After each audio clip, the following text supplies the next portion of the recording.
¿Qué tal? ¿Cómo les va? Muy buenos días. Bienvenidos a una nueva entrevista 930 aquí en Radio Monte Carlo. Hoy vamos a conversar de una temática muy importante y que además, lamentablemente está de nuevo en las principales portadas de todos los medios. Otra vez los femicidios, la violencia de género, incluso este tema ahora trascendiendo el ámbito de la sociedad acongojada por estas situaciones y metiéndose también de alguna manera en la campaña electoral.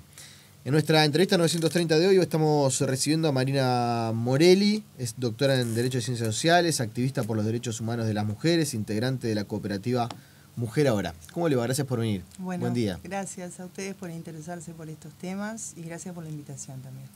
Bueno, creo que es un asunto siempre bien interesante a desarrollar. Es un flagelo el que tenemos, el de la violencia de género, que no siempre, más bien me voy a corregir, casi nunca visualizamos con la importancia que tiene por la frecuencia. Quizás sea un error mío o puede ser fruto de hasta cierta ignorancia que uno tiene en la materia, pero a mí en lo particular creo que vivimos en una sociedad violenta. No me sorprende, lamentablemente, la violencia, ya perdí la capacidad de asombro con eso. Sí me sorprende la frecuencia, la cantidad de mujeres que todos los días denuncian ser víctimas de violencia. No sé si hago bien en realidad en focalizar en eso, pero creo que es un primer paso. Si logramos reducir a la mínima expresión la cantidad de violencia, quizás algún día logremos exterminar este fenómeno. Ojalá. Lo que pasa que la frecuencia en realidad tiene que ver con todo un proceso histórico que hubo en el país de poder instalar este tema en la agenda pública. Hasta hace muy poquitos años, en Uruguay se sostenía que, por ejemplo, la violencia intrafamiliar no existía y el mejor argumento del Parlamento uruguayo para encajonar una ley por más de una década fue que el Estado no debía involucrarse en aquello que sucedía dentro del sagrado inviolable y que en realidad quienes hablaban de que existía violencia familiar eran las feministas, que eran unas locas que querían destruir la patria, la propiedad privada y también a la Sagrada Familia. Fue recién en el año 2002 que con mucho esfuerzo se logró contar con una ley y el reconocimiento del Estado de la violencia, de esa expresión como una problemática. Y nos costó más de 15 años de trabajo intenso luego que en Uruguay se entendiera que la única manera de violentarnos a las mujeres en Uruguay no era en el ámbito familiar, sino que estábamos hablando de una violencia estructural. Entonces, cuando ponemos el foco en la frecuencia, en realidad no es porque hayan crecido los casos, sino que es la consecuencia de un trabajo intenso y denodado porque todos estos temas no queden en el ámbito privado y que en realidad la gente tenga acceso a determinada respuesta por parte del Estado. Entonces, quienes trabajamos en esto no vemos un gran crecimiento de números en la realidad. Lo que vemos es un crecimiento de las denuncias o de las mujeres que haya más denuncia no quiere decir que haya más violencia. No, yo creo que no. Yo hace 20 años que trabajo en esto y le puedo decir que la cantidad de abusos sexuales, por ejemplo, en el ámbito infantil, que nosotros tenemos conocimientos, siempre se sucedió. Lo que pasa que ahora hay dónde y hay cómo denunciar. Y la violencia dentro de los hogares también, y el acoso en el ámbito laboral también. Esto es bien interesante porque en otros tipos de delitos se habla mucho de la no denuncia. Uh-huh. No, me acuerdo, lo hemos discutido con varios especialistas. No. Los homicidios más o menos quedan todos registrados.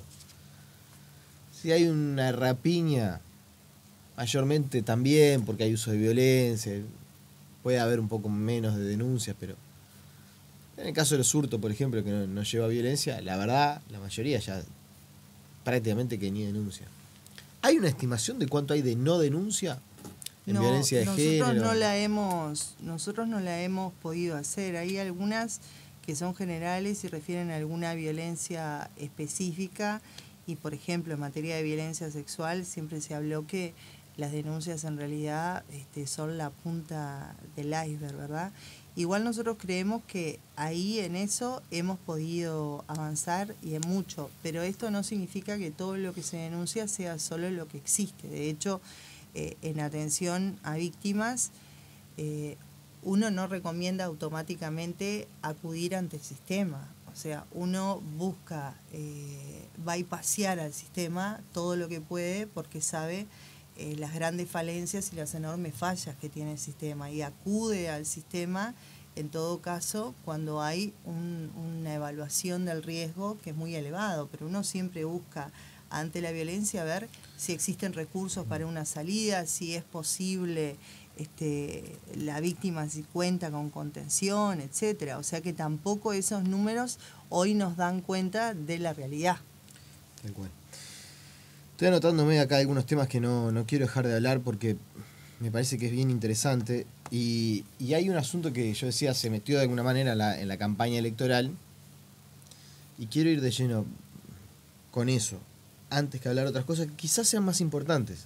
Sin lugar a duda. Pero entiendo la coyuntura. Pero exactamente, ahí va, la coyuntura nos marca. Y además hay algunos temas que son interesantes de ver desde estas aristas. En los últimos días, a raíz de un caso terrible que se dio en Artigas, un femicidio de una expareja, 40 puñaladas, hay que solamente pensar, ¿no? Hay violencia y violencia. Violencia de 40 puñaladas es, la verdad, que un caso extremo y terrible, ¿eh? A uno se le escapa de lo que uno puede llegar a imaginar. Pero se instaló el tema de la custodia. Hoy por hoy, cuando una mujer hace una denuncia de violencia de género, de violencia doméstica, y se cree por parte de la justicia que puede existir un riesgo importante, porque no es en todos los casos tampoco, se dispone a veces, o la utilización de tobilleras electrónicas, que son pocas, finitas, y que generalmente no hay violación de ese sistema, y a veces la custodia policial para la víctima. En estas últimas horas, usted lo habrá escuchado, Luis Lacalle Pou, por ejemplo, habló de que quizá habría que cambiar el eje, que la custodia policial tendría que ir hacia el victimario y no hacia la víctima. ¿Cuál es la visión de usted como activista por los derechos humanos de la mujer, como una persona formada en ciencias sociales? ¿Cuál es la visión al respecto? Que hay un entrevero que es como cerrar y vamos, porque, a ver, para tratar de poder encajar, ¿no? Cuando hablamos de violencia de género no hablamos de violencia doméstica. Esto es para los oyentes y las oyentes. Cuando hablamos de violencia de género estamos hablando de 18 formas de manifestaciones de violencia que prevé nuestra ley, que es la ley 19.580. La violencia intrafamiliar o doméstica es tan solo una expresión. ¿Por qué lo digo? Porque cuando hablamos de adoptar medidas de protección hacia las víctimas no es lo mismo actuar ante una violencia obstétrica que ante una violencia doméstica. No son estandarizadas las medidas. O sea, cuando hablamos de violencia doméstica, que es este caso concreto al que refiere el tema de las custodias y de las tobilleras, etcétera, estamos hablando de una especificidad muy grande. Entonces, eso en primer lugar.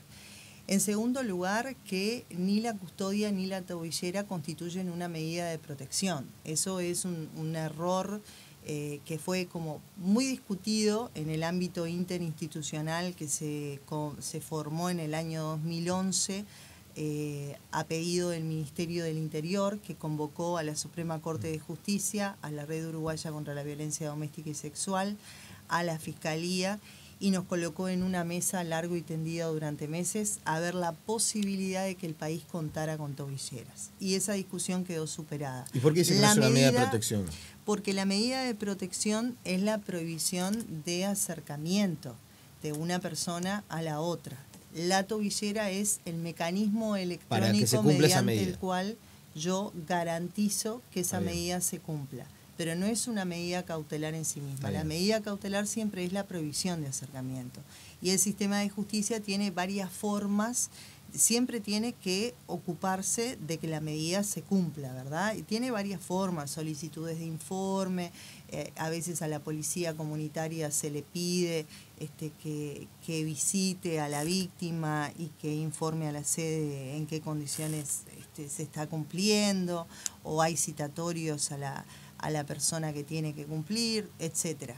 Entonces, el mecanismo de la tobillera electrónica se incorpora como una garantía en esto, que es, como usted bien lo dijo, no para todos los casos, es excepcionalmente para aquellos casos en el que uno haga una evaluación de riesgo y ese riesgo le dé muy elevado o con peligro de vida. Entonces, no es para todos los casos. ¿Cómo se inserta la custodia en este escenario?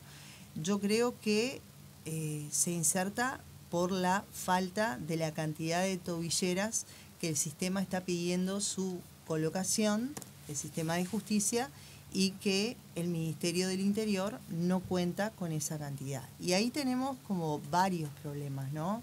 Nosotros hemos enfrentado casos en los cuales hay tobilleras colocadas que no tendrían por qué haberse colocado, porque ni siquiera hay una evaluación de riesgo en ocasiones, ¿no? Cuando se ordena. Y en otros en los que realmente no había riesgo elevado ni riesgo de vida. O sea que ¿Y ahí notamos... qué falla? Que no hay un involucramiento a conocer el caso y se dispone casi que como abrir el paraguas. Recibo una denuncia, esta situación, hago una lectura por arriba, metele a la tobillera si no... Ese es un problema grave que fue denunciado ante la Comisión Interamericana de Derechos Humanos oportunamente, ante la propia Suprema Corte de Justicia por parte de la sociedad civil organizada, donde denunciamos la estandarización. Quiere decir que ante una mera toma de conocimiento, el juez o la jueza dicte la provisión de acercamiento, la provisión de comunicación, la provisión de acercamiento en un radio de 300 metros.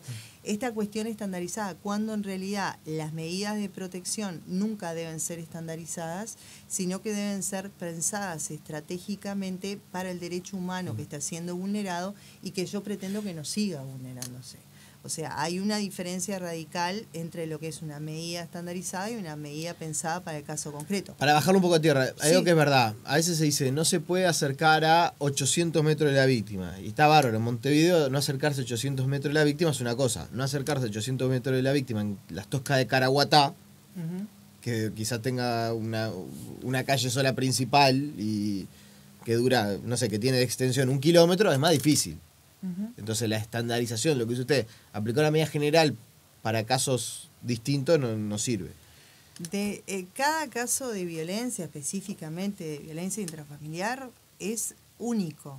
Entonces el poder evaluar el riesgo de situación es una obligación, porque francamente constituye una gran irresponsabilidad adoptar medidas sin saber el riesgo. De hecho, uno evaluando el riesgo se puede dar cuenta que la simple disposición de la prohibición de acercamiento no tiene mayor sentido en ese caso concreto.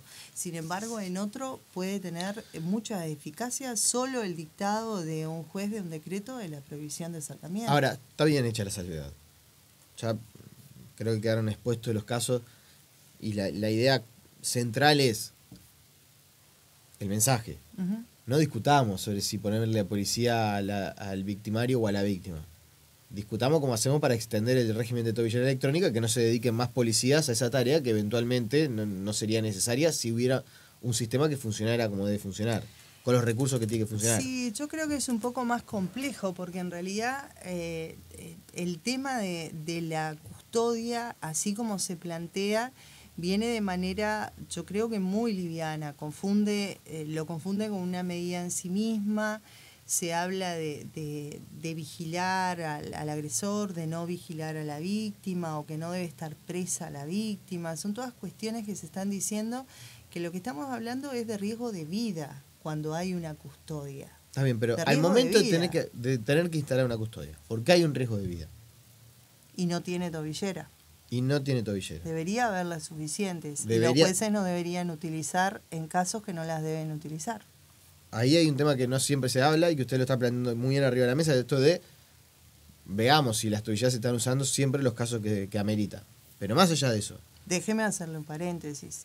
Hay tobilleras que se han colocado por el plazo de más de 1 año, lo cual habla no solo de una incoherencia del sistema de justicia, sino de un fracaso absoluto del Estado. No puede haber riesgo de vida de una víctima de violencia intrafamiliar por el plazo de 1 año. Si hay riesgo de vida por el plazo de 1 año es porque la persona agresora ha ejecutado más de una conducta con apariencia delictiva, al menos el delito de amenaza, al menos un delito de daño a la propiedad, de incendio. Algo debe haber hecho y esa persona debe pasar por el sistema de justicia y debe responder. Pero no podemos hablar de 1 año. De hecho, el sistema pero no de sería salud bueno en algunos debe casos, por haber ejemplo, fracasado. que esté monitoreada siempre la situación para que no se produzca. No. Este riesgo de vida y las herramientas que se utilizan tienen un comienzo y tienen un final. Usted no va a tener una víctima hasta que sea viejita y anciana con un monitoreo del sistema. El riesgo de vida lo tiene que eliminar el Estado, así como lo es capaz de visualizarlo, es capaz de disponer las medidas y las garantías de la seguridad de la vida de la víctima. Luego todo el Estado tiene que actuar para eliminar lo que son esos factores de riesgo, ¿verdad? Debe ser algo que en realidad está muy mal. Bueno, dígalo. No, pero me iba a poner en un lugar donde no me puedo poner, entre otras cosas porque soy hombre. Pero iba a decir, yo mujer víctima de violencia de género. Tengo mi expareja, le colocaron la tobillera y yo la verdad tengo miedo. Y no quiero que le saquen la tobillera. Está bien, hace 1 año que no me molesta. Hace 1 año que porque la justicia dictaminó determinadas decisiones o determinadas acciones, no estoy siendo... Pero tengo miedo, porque no sé qué va a pasar si me lo cruzo en la calle, no sé qué va a pasar si viene un día a casa. ¿Por qué habrían de retirarle la tobillera? Un sistema de protección no se monta en torno al miedo, no es una cuestión subjetiva. Pero ni existe es un... el miedo. Sí, pero yo le estoy explicando sobre qué se monta un sistema de protección. No se monta sobre el miedo particular o la visión personalísima de la víctima. De hecho, si lo hiciera, habría mucho más asesinadas porque las víctimas de este tipo de violencia específica no son capaces de dimensionar el peligro en el que están. Es muy excepcional que lo puedan dimensionar. Si uno le pregunta directamente a una víctima de violencia intrafamiliar si considera estar en riesgo de vida, uno va a encontrar que de 10 puede 1 o 2 decirle. En realidad el resto le va a decir no, yo lo calmo, no va a pasar nada, no va a hacer nada. No son capaces de dimensionar el peligro en el que están. Entonces esa visión subjetiva no daría garantías no solo a la víctima, sino a nadie. En realidad el sistema de protección se basa en cuestiones muy objetivas. La evaluación de riesgo se hace sobre elementos objetivos que fincan en cuál es la situación en concreto, y para eso tiene que haber un entrenamiento específico, no solo de jueces y juezas, sino también de los equipos técnicos que hacen los informes dentro de los juzgados, y después ciertos indicadores en quién es la víctima y en quién es la persona del victimario. Y en base a esos indicadores y a una evaluación, que es una evaluación profesional y técnica, es que uno evalúa el riesgo bajo, medio, alto o de vida. Y en base a eso se monta el sistema de protección. Bien. Igual no quiero que se me vaya mucho más la entrevista para hablar de esto, pero sobre la discusión, aunque sea liviana, para que a la gente le quede claro, ¿por qué sí o por qué no una posición a favor o en contra de que la custodia policial, cuando llegue y en el caso que llegue, es mejor que esté sobre la víctima o sobre el victimario? Porque la custodia policial, que es una herramienta, no un fin en sí mismo, y es residual a cuando no hay determinado número de tobilleras o cuando la persona victimaria está prófuga y no se encuentra, no es siempre lo que la gente piensa, ¿no? Hay muchos casos en que las personas están prófugas y por eso es que se solicita por parte del sistema la custodia. Es una medida de protección. Es un recurso del Estado que está para garantizar la seguridad de la víctima, no la seguridad o vigilancia de la persona victimaria, sino de la víctima. No hay ningún elemento que usted le pueda asegurar que colocándole una custodia a la persona que es victimaria no va a ser agredida a la víctima. Primero porque hay muchas formas, sin ensuciarse las manos, de que ese victimario logre los objetivos. Y en segundo lugar, porque cada vez que hay una situación de violencia de este tipo, las lealtades en los círculos cercanos funcionan y funcionan muchísimo. Y la gente creo que tampoco es consciente del número de agresiones que reciben las víctimas, que no provienen directamente del victimario, por interpósita sino que persona. provienen sobre todo del ámbito familiar del victimario, del ámbito más cercano de amistades y también a veces del ámbito laboral. Hay ciertas lealtades que en esto siempre funcionan y por eso tenemos que tenerlas protegidas a ellas. En todo caso, cuando existe una persona capaz de amedrentar, de amenazar, de ejecutar algunas conductas que vayan más allá de lo que la 19.580 establece, esa persona lo que debe responder es en otro sistema. Y si todo funcionara bien, con seguridad esa persona estaría privada de libertad. ¿Y las mujeres que la rechazan? Que rechazan la custodia porque dicen, la verdad, yo no quiero tener un policía todos los días durmiendo en el sillón del living de mi casa o en la puerta de mi casa. Hay muchos casos. O no quiero, no sé, que cada uno de los... Si voy al baile, tengo que ir con un policía porque está la posibilidad de que... Sí, hay muchos casos y yo creo, o por lo menos en la experiencia que tengo, es que es en este impedimento de realmente poder evaluar el peligro en el que están. A las víctimas les es muy difícil poder dimensionar el riesgo de vida. Entonces, cada vez que una víctima se niega a esto es porque realmente cree que no la van a dañar, que no la va a lastimar o que no la va a matar. Nadie que tenga las herramientas suficientes para poder considerar el riesgo de vida en el que está puede negarse a una custodia, ¿no? Cuando lo hacen es porque consideran que eso jamás va a pasar. Y eso es muy normal porque la gente tiene que entender que el hecho de hacer una denuncia no es que al otro día a las 7 de la mañana la gente se levante y felizmente decida que ya no es más víctima de algún tipo de violencia. O sea, en realidad la denuncia es parte del asunto, pero no es todo, y la víctima tiene que transitar un proceso de salida a esa situación de violencia que no lo asegura la denuncia, y que tampoco puede hacerlo en soledad, porque es sumamente riesgoso, y ese proceso tiene que ser acompañado de profesionales también. Entonces, en realidad, los riesgos quizá los evalúan si sobreviven en algún momento muy posterior, muchos meses después. Pueden darse cuenta algunas víctimas que logran transitar ese doloroso proceso de salida a las situaciones de violencia, que estuvieron realmente en riesgo. No solo ellas, sino a veces sus propios hijos, ¿verdad? Y parte de eso, no reconocer el verdadero riesgo, es los casos de mujeres que de repente denuncian y terminan volviendo con el agresor.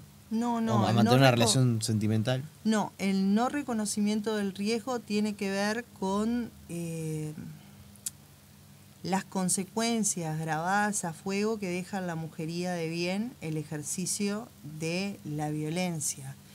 En realidad están dañadas, en realidad las víctimas son un reflejo de algo que fueron en otro momento, y cuando uno trabaja con ellas se da cuenta que están tan rotas en muchos pedazos, ¿no? Y parte de ese proceso de salida y de acompañarlas en ese proceso de salida es que vayan recogiendo uno por uno los pedazos de sí, y hay que pegarlos y los tienen que hacer ellas. Ese también. Concepto es bien interesante. A ver pero no respondí. La otra partecita, lo del regreso.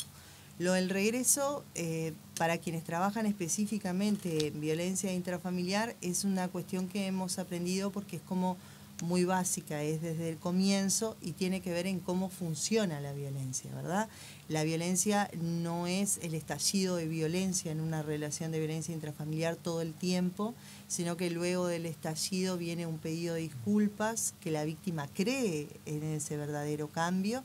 Cuando son pareja incluso se les llama luna de miel a ese periodo, porque es el mejor periodo de reconciliación en el que está la pareja, y luego comienza a aumentar la tensión de a poco, ¿no? No servís para nada, o no opines, o un tirón de pelo, o tus amigas son todas putas y locas, no vas a ir a verla, etcétera, etcétera, etcétera, hasta que llegamos al momento de tensión. Lo que sabemos es que la gente toma conocimiento de la situación y el sistema toma conocimiento de la situación, no en el periodo de luna de miel y no en el periodo de tensión, sino en la tensión. Y luego de la tensión va a venir la reconciliación, porque así es que funciona. Por eso es cíclica la violencia intrafamiliar. Entonces es no solo usual, sino que es muy esperable que si no hay un acompañamiento que trabaje de manera interdisciplinaria en un abordaje junto a la víctima, no es nada extraordinario. Lo esperable es el regreso, porque así funciona. De hecho, así es que logra sostenerse la violencia en la La última, familiar. Y lamentablemente nos queda algo menos de un minuto, pero me parece que puede ser un buen cierre para alguien que yo siempre apuesto que este tipo de entrevistas, de charlas en realidad, pues son más que entrevistas, orientar el diálogo por donde va. Sirva para que si alguien está escuchando y de repente es víctima de violencia de género, de violencia familiar, esta charla le haga prender una luz y bueno, que logre encontrar un camino a seguir.